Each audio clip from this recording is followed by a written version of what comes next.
যে আমি আজ দুটি বিষয় নিয়ে বিশ্ববিদ্যালয়ের অবস্থান পরিষ্কার করতে চাই, সেজন্য এই সাংবাদিক সম্মেলন ডাকা হয়েছে। গতকাল এক্সিকিউটিভ কাউন্সিলের একটি মিটিং ডাকা হয়েছিল, যে মিটিং করতে বাধা দেওয়া হয়েছে। এই মিটিং ডাকার পেছনে কর্তৃপক্ষের কোনো স্বার্থ নেই। গতকাল বর্ধমান বিশ্ববিদ্যালয়ের একজন অধ্যাপক, সোশিওলজি বিভাগের ডক্টর সৌরভ মধুর দে এই মিটিং ডাকার জন্য সংবাদ মাধ্যমের সামনে বিষোদ্গার করেছেন এবং উপাচার্যকে স্বৈরাচারী বলেছেন। যে নিজের ইচ্ছা মতো কাজ করে তাকে স্বৈরাচারী বলে, আর যিনি ইসির মিটিং ডেকে সদস্যদের সব কিছু জানিয়ে মতামত বিনিময় করে আলোচনা করে সিদ্ধান্ত নেন তাকে নিয়মনিষ্ঠ মানুষ বলে। প্রসঙ্গত জানাই, সৌরভ মধুর দে অ্যাকর্ডিং টু ইউনিভার্সিটি রেকর্ড এই রানিং ইয়ারের সেকেন্ড সেমে অ্যাপ্রক্সিমেটলি 120টি অ্যালোটেড ক্লাসের মধ্যে 3 মাসে মাত্র 11টি ক্লাস নিয়েছেন এবং ফোর্থ সেমে অ্যাপ্রক্সিমেটলি 120টি অ্যালোটেড ক্লাসের মধ্যে মাত্র 14টি ক্লাস নিয়েছেন।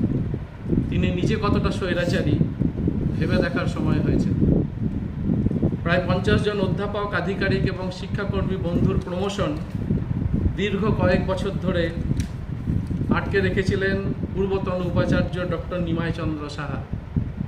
গত কয়েক মাসে সিলেকশন কমিটি বসিয়ে এ বিষয়ে আমাকে যথেষ্ট সাহায্য করেছেন বর্তমানে registrar doctor Sujit Kumar Chowdhury.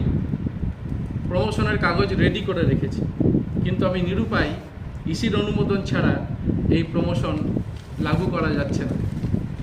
নিমাইবাবুর কার্যকালে August 2022 এবং মার্চ 2023-এর মধ্যে 3 বারে মোট 1,93,00,000 বিশ্ববিদ্যালয়ের টাকা তছরূপ হয়েছে, যেটা রিসেন্টলি ধরা গেছে।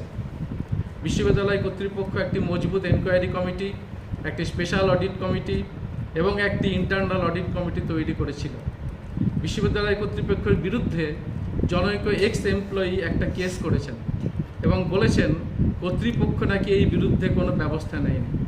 কর্তৃপক্ষ যে ব্যবস্থা নিয়েছে সেটা ইসিতে জানানো দরকার ছিল। বর্ধমান বিশ্ববিদ্যালয়ের পরীক্ষা সংক্রান্ত বিষয়ে পূর্বতন ভাইস চ্যান্সেলর নিমাই চন্দ্র সাহা মহাশয় টিসিএস-এর সঙ্গে একটি কয়েক কোটি টাকার চুক্তি করেছিলেন। টিসিএসকে দিয়ে কাজ করিয়েছিলেন, কিন্তু কোনো পেমেন্ট করে যাননি। হিউজ অ্যামাউন্ট ডিউ আছে, টিসিএস কাজ করতে চাইছে না। ছাত্রদের পরীক্ষার ফল বেরোতে দেরি হচ্ছে। আমি নিরুপায়। ইসির মিটিং ছাড়া এই হিউজ পরিমাণ টাকার অনুমোদন সম্ভব নয়। এই সমস্ত কারণে ইসির মিটিং ডাকা হয়েছিল। আবার রিপিট করছি, ইসির মিটিং ডাকার পেছনে বর্ধমান বিশ্ববিদ্যালয় কর্তৃপক্ষের কোনো স্বার্থ নেই। দ্বিতীয় যে বিষয় এবং শেষ বিষয়, অর্ণব দাম একটি পিএইচডি করতে চেয়ে দরখাস্ত করেছিলেন এবং হুগলি জেলার সংশোধনাগারের সুপারিনটেন্ডেন্ট সেটা ফরওয়ার্ড করেছিলেন।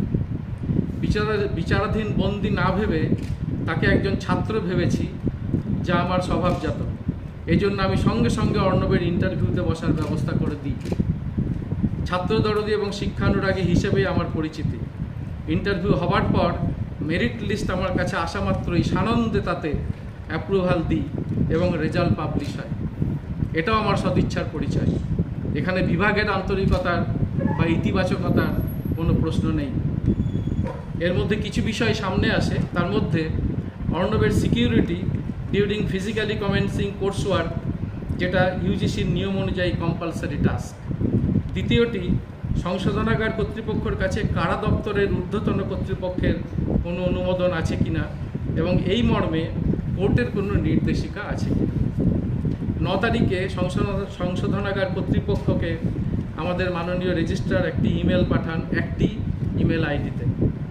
অপর একটি ইমেল আইডি যোগ করে 10ই জুলাই 2টি ইমেল আইডিতে আবার একটি চিঠি পাঠানো হয়, একই চিঠি। উত্তরের অপেক্ষায় আছি। উত্তর এলেই ইতিহাস বিভাগের পিএইচডি অ্যাডমিশন শুরু হবে।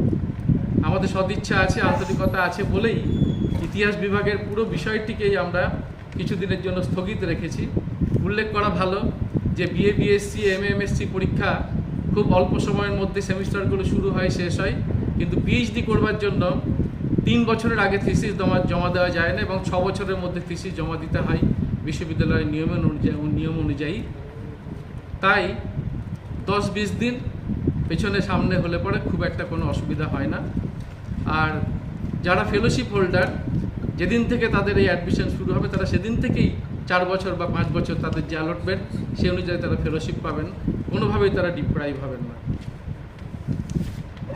আমি আশা করি খুব শীঘ্রই অর্ণব দাম পিএইচডিতে অ্যাডমিশন নেবে এবং একজন শিক্ষানুরাগী হিসেবে আমি আনন্দ লাভ করব।